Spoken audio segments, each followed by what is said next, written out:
So, Walker, Michael, we meet again for the first time. Um, I'm actually super shy, so this is just like my way of making myself comfortable. Uh, so, yeah, kind of the points that I was thinking about is like one, I'm kind of a Jew, right? So that's kind of where this came from. Uh, I grew up in a Christian school and as a practicing Christian, but both of my parents are ethnically Jewish, which I guess makes me Jewish too. Uh, I never cared about it until I was in like fifth grade and in the Christian school when we did that like what's your heritage thing that we all do in the States. Uh, oh boy, did I get crap for being the Jew in the school, right? Me and my siblings. And after that, even though I was a practicing Christian, it kind of became my identity being a Jew, right? Even though I'm not practicing at all. Um, and there was a lot of like stuff thrown at us, my siblings and I. And so yeah, I can't really explain that. It's really weird because the church and school I was a part of was like almost Westboro level. Like they said they were non-denominational, but they weren't. Uh, so like the God, I'm just gonna do everything. I don't know if they're gonna see this. I'm just sending it to you for right now because you're the only one who responded. But that whole first paragraph that Matt and Rachel like just kind of happened, and I almost deleted it because I thought this is too long. This is terrible, and I like probably waffled on that during editing more than anything else. Um, and like the one thing that I don't think anyone picked up on, I could be wrong. That first paragraph feels safe, but I like laced it with foreshadowing. Being Jewish, like the steam and being waved away, and the scarred hands. It's kind of laced all throughout it, right? And there, one theme of this story was like survivor's guilt, which my grandparents were all in Auschwitz, and it's a weird thing to like think about your mortality as a result of a day on either end or something, right? And my mom was adopted, and her adoptive father was actually stationed flying B-17s over Germany. So like it's stuff that like existentially is on my mind a lot. It's stupid, but that's why like I was thinking about this story for the whole week beforehand, going into the Leonard Cohen side of things. Where was my notes here?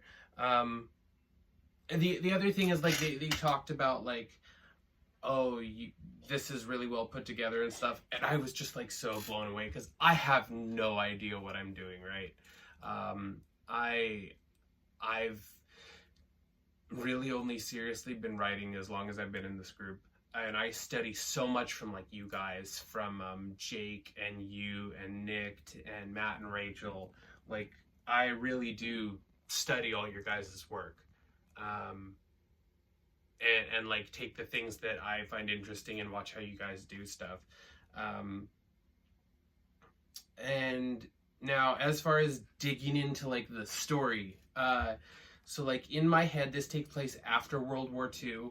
And I don't know how much World War II history you've read, but like a lot of younger kids didn't make it through like intake, right? They were just kind of dealt with before they could even be taken in. And so in this idea, kind of something I borrowed from Art Spiegelman, Mouse, where he talked about how the little kids didn't make it through. And so in my head, the girls are like 15 and 13, right?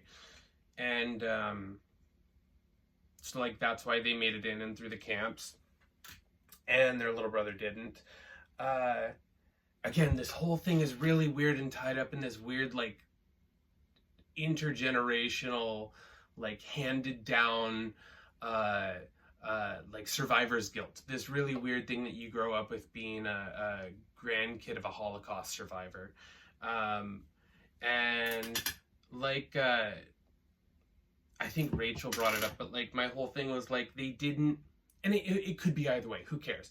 In my head when I was writing it, uh, they didn't escape. They were liberated from the camps, and in my head, like the last time they traveled was before they were taken in. I've been reading the Diary of Anne Frank again and going through that, and so like that kind of plays into it too, right?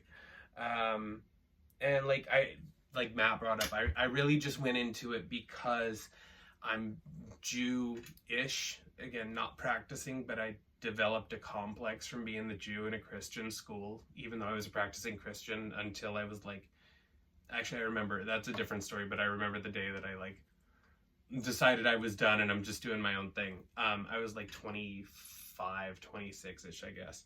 I'm 36 now, so it's been a while. And actually, I just my it's so funny because my buddy who went to Bible college, I just talked to today, and like we went into this huge thing. Anyway, that's an aside. But as far as the second story, the whole reason that Todd was the name of the angel of death is I can't remember the whole word in German, but because I was reading Holocaust history, and was it Mengele or Goebbels? I can't remember. Was nicknamed the Angel of Death, and when I was reading his title, it's Todd whatever, which is like the Death Angel in German. So that's why Death's name is Todd, because I wanted to do a thing like Mort and Pratchett, but it really only makes sense to me. The dad joke names that I sent you, right? So like I'm joking sounds like I'm choking. I actually, and then Thomas Mellerman, the garbage man. So stupid. Again, my wife and I sitting there after a glass of tequila. And then Joan Porter Joan. I thought it was funny. And then, yeah, so that actually did happen though. Billy Brun, I don't remember. My grandfather was an orphan, and the woman who took him in had a kid, and she died of a heart attack from heartache after her son was slammed between two runaway streetcars in San Francisco, I think. And yeah, so that was actually a thing that happened. And then he ended up going to another family and another family. And what Rach said, my grandparents weren't step siblings. He wasn't ever adopted. He was just taken in. But it was scandalous enough that the rest of the family didn't really pay attention to the difference. And apparently it was a bit of a hard time for them at first when they got married. But, and God, what was I going to say? And then, yeah, my grandma Irene had a stroke and fell off into the toilet. So we joke about it because she would have. I guess that's the thing, right? About being what was secular Jewish family or whatever. You just deal with death in weird ways. And it's very common for a lot of secular and non-secular Jews to just have really dark senses of humor when it comes to death. Yeah, so we tend to make fun of it. And it's weird too, because I'm a super shy guy. I'm really quiet, introvert.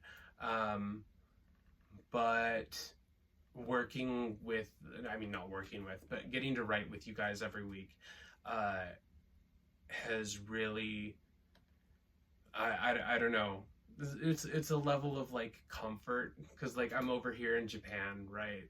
My wife's Vietnamese, and my kid is he's awesome, but he doesn't have the same culture that the rest of us do, sharing, because we all kind of read similar books and stories, and it sounds like some of us are from different countries, but we all kind of have similar things that we're interested in. So it's a way for me to kind of bounce off of everyone and figure out what I'm doing. And I really hope I can push because I'm not doing anything with mine, but I do have writing blogs that I post all my stuff to, because I'm trying to like put myself out there, because I'm so shy, and like that's just something that I'd like to work on. And so like I was when you sent the message and it was like, hey, you should, I'd love to hear about that, I panicked. I was like, well, shit, I guess I'm doing this, huh? As like this whole writing group has been my way to like try to push the envelope a little bit. I almost didn't make this, but if it made you laugh or made you interested, maybe there's something to it. Anyway, I hope you have a good day wherever you are. And I've rambled about long enough, so I guess I'm just gonna get out of here. You have a good one, and I'll talk to you at some point later, right? See ya!